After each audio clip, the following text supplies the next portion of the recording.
Evolução em dois mundos. Primeira parte. 13. Alma e fluidos. Fluidos em geral. A consciência que aprender a realizar complexas transubstanciações de força nas diversas linhas da natureza, adaptando-se aos continentes da esfera extrafísica, passa a manobrar com os fenômenos de imentação e reflexão de que o pensamento é a base fundamental. Definimos o fluido dessa ou daquela procedência como um corpo cujas moléculas cedem invariavelmente à mínima pressão, movendo-se entre si quando retidas por um agente de contenção ou separando-se quando entregues a si mesmas.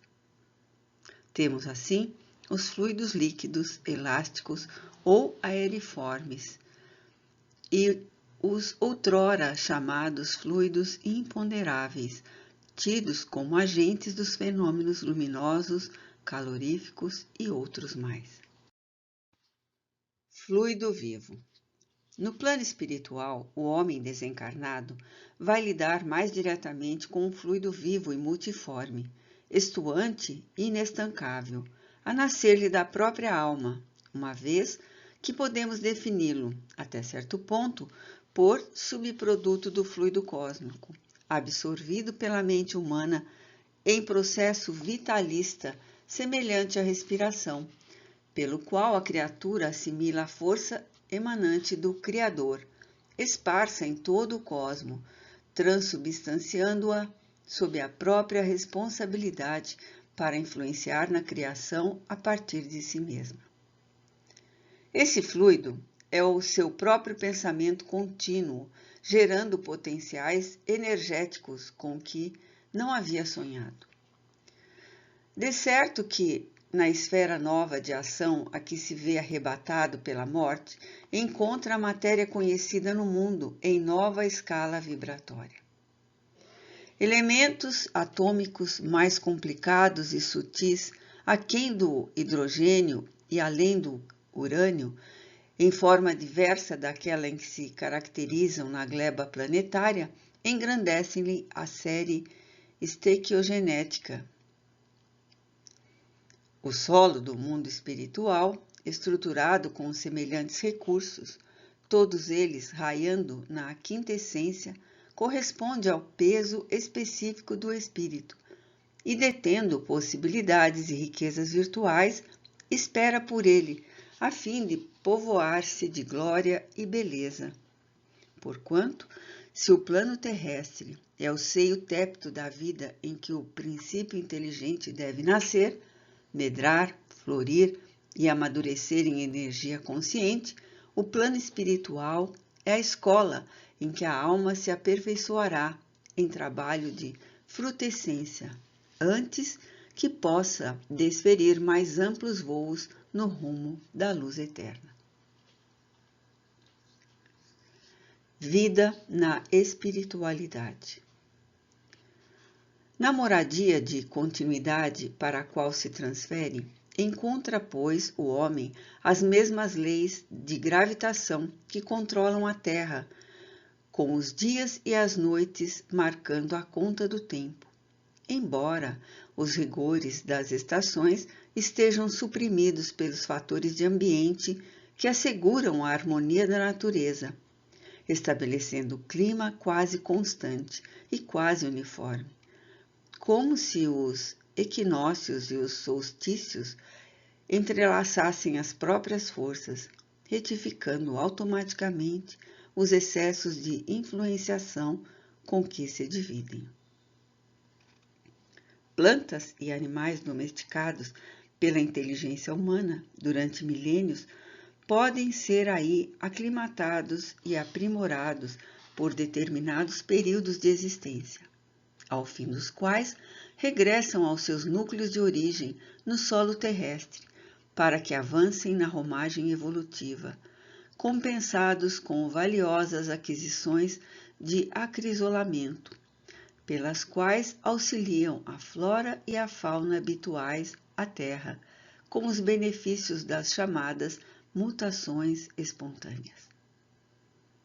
As plantas, pela configuração celular mais simples, atendem, no plano extrafísico, à reprodução limitada, aí deixando descendentes que mais tarde volvem também à leira do homem comum, favorecendo, porém, de maneira espontânea, a solução de diferentes problemas que lhes dizem respeito, sem exigir maior sacrifício dos habitantes em sua conservação. Ao longo dessas vastíssimas regiões de matéria sutil que circundam o corpo ciclópico do planeta, com extensas zonas cavitárias sob linhas que lhes demarcam o início de aproveitamento, qual se observa na crosta da própria Terra, a estender-se da superfície continental até o leito dos oceanos, começam as povoações felizes e menos felizes, tanto quanto as aglomerações infernais de criaturas desencarnadas que, por temerem as formações dos próprios pensamentos, se refugiam nas sombras, receando ou detestando a presença da luz. Esferas espirituais. Muitos comunicantes da vida espiritual têm afirmado em diversos países que o plano imediato à residência dos homens jaz subdividido em várias esferas. Assim é, com efeito, não do ponto de vista do espaço, mas sim sob o prisma de condições, qual ocorre no globo de matéria mais densa, cujo dorso o homem pisa orgulhosamente.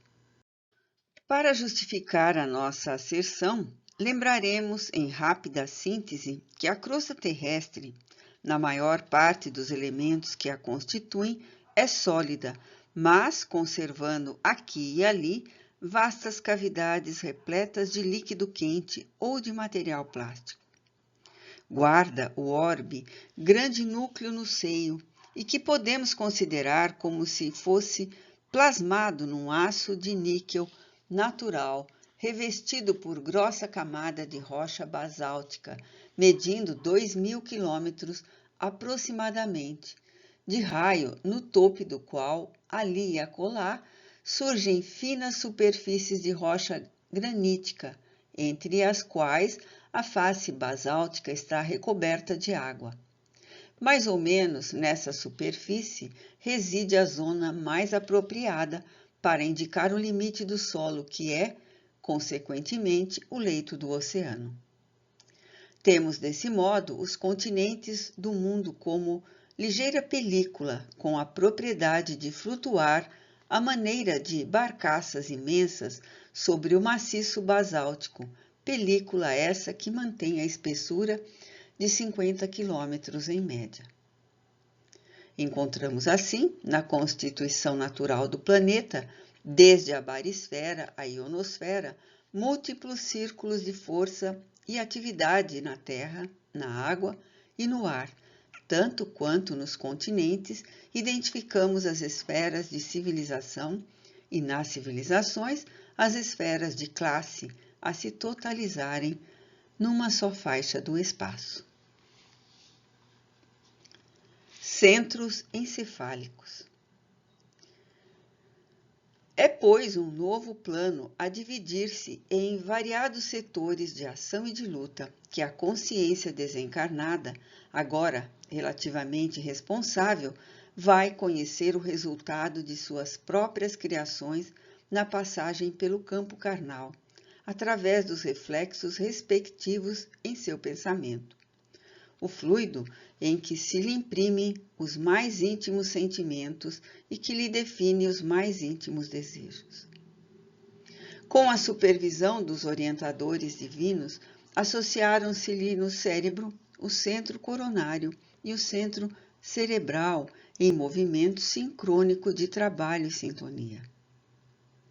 Por intermédio do primeiro, a mente administra o seu veículo de exteriorização, utilizando-se a rigor do segundo, que lhe recolhe os estímulos, transmitindo impulsos e avisos, ordens e sugestões mentais aos órgãos e tecidos células e implementos do corpo por que se expressa. E assim, como o centro cerebral se representa no córtex encefálico por vários núcleos de comando, controlando sensações e impressões do mundo sensório, o centro coronário, por intermédio de todo um conjunto de núcleos do diencéfalo, possui no tálamo, para onde confluem todas as vias referentes à cortiça cerebral, com exceção da via do olfato, que é a única via sensitiva de ligações corticais que não passa por ele. Nota do autor espiritual 18. Devemos esclarecer que a via olfatória não passa pelo tálamo. Contudo, mantém conexões com alguns núcleos talâmicos por meio de fibras provenientes do corpo mamilar, situado no hipotálamo. Vasto sistema de governança do espírito. Aí, nessa delicada rede de forças, através dos núcleos intercalados nas vias aferentes, através do sistema talâmico de projeção difusa e dos núcleos parcialmente abordados pela ciência da Terra, quais os da linha média que não se degeneram após a extirpação do córtex, segundo experiências conhecidas. Verte o pensamento ou fluido mental por secreção sutil, não do cérebro, mas da mente. Fluido que influencia primeiro, por intermédio de impulsos repetidos, toda a região cortical e as zonas psicossomato-sensitivas, vitalizando e dirigindo todo o cosmo biológico, para em seguida, atendendo ao próprio continuismo de seu fluxo incessante, espalhar-se em torno do corpo físico, da individualidade consciente e responsável pelo tipo, qualidade e aplicação do fluido, organizando-lhe a psicosfera ou halo psíquico, qual ocorre com a chama de uma vela que, valendo-se do combustível que a nutre, estabelece o campo em que se lhe prevalece a influência.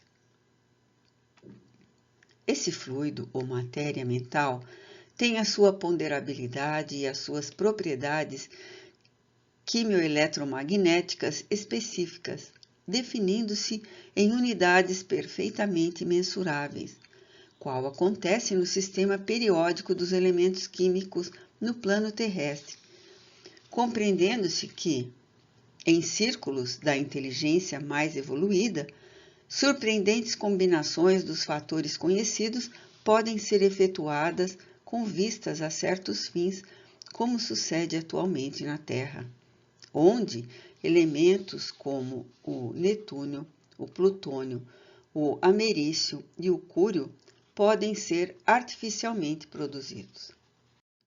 Reflexão das ideias.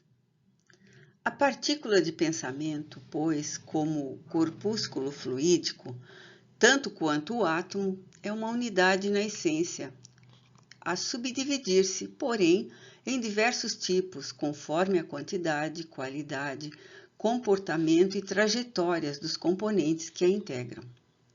E assim como o átomo é uma força viva e poderosa na própria contextura passiva, entretanto, diante da inteligência que a mobiliza para o bem ou para o mal, a partícula de pensamento, embora viva e poderosa, na composição em que se derrama do espírito que a produz, é igualmente passiva perante o sentimento que lhe dá forma e natureza para o bem ou para o mal, convertendo-se por acumulação em fluido gravitante ou libertador, ácido ou balsâmico, doce ou amargo, alimentício ou esgotante, vivificador ou mortífero, segundo a força do sentimento que o tipifica e configura, nomeável à falta de terminologia equivalente como raio da emoção ou raio do desejo.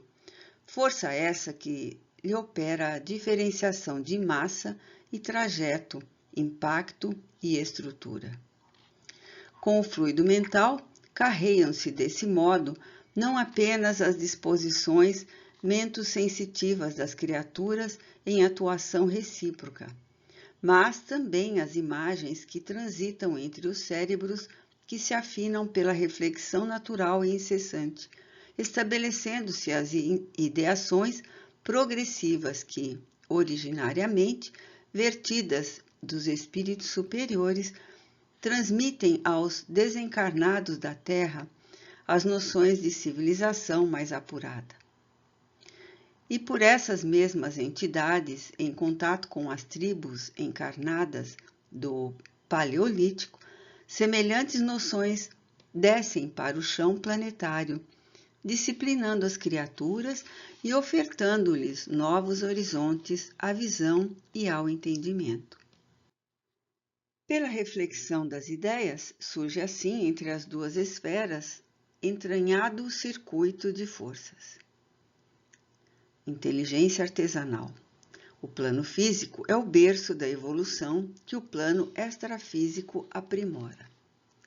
O primeiro insufla o sopro da vida, cujas edificações o segundo aperfeiçoa. A reencarnação multiplica as experiências, somando-as pouco a pouco. A desencarnação subtrai-lhes lentamente as parcelas inúteis ao progresso do espírito e divide os remanescentes, definindo os resultados com que o espírito se encontra enobrecido ou endividado perante a lei. Consolidada a incessante eclosão do fluido mental entre as duas esferas, começa para o homem novo o ciclo de cultura. Em verdade, a mente da era paleolítica mostra-se ainda limitada na citura, mas não tanto que não possa absorver, mesmo em baixa dosagem, as ideias renovadoras que lhe são sugeridas no plano superior. Em razão disso, pela reflexão possível, aparece entre os homens, mal saídos da selva, a inteligência artesanal, instalando no mundo a indústria elementar do utensílio. Por ela, o habitante do Império Verde encontra meios de efetuar com mais segurança velhos atos instintivos, utilizando o varapau para alongar o braço na colheita dos frutos dificilmente acessíveis, fabricando anzóis e arpões que lhe substituem os dedos na profundez das águas, burilando o sílex que lhe veicule a energia dos punhos e plasmando a roda que lhe poupe, de alguma sorte, o sacrifício dos pés.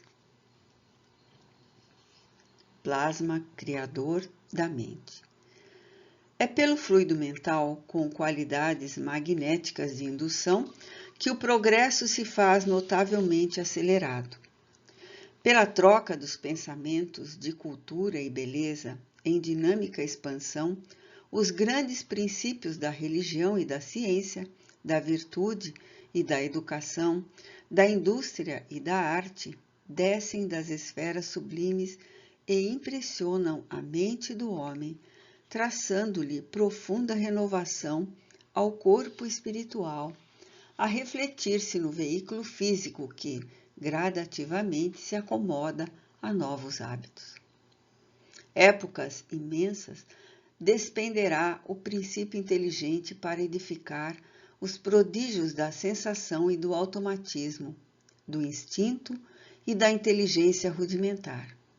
Entretanto, com a difusão do plasma criador, oriundo da mente em circuitos contínuos, consolida-se a reflexão avançada entre o céu e a terra, e os fluidos mentais ou pensamentos atuantes no meio da terra imprimem radicais transformações no veículo fisiopsicossomático, associando e desassociando civilizações numerosas para construí-las de novo, em que o homem, herdeiro da animalidade instintiva, continua até hoje no trabalho progressivo de sua própria elevação aos verdadeiros atributos da humanidade. Uberaba, 12 de março de 1958.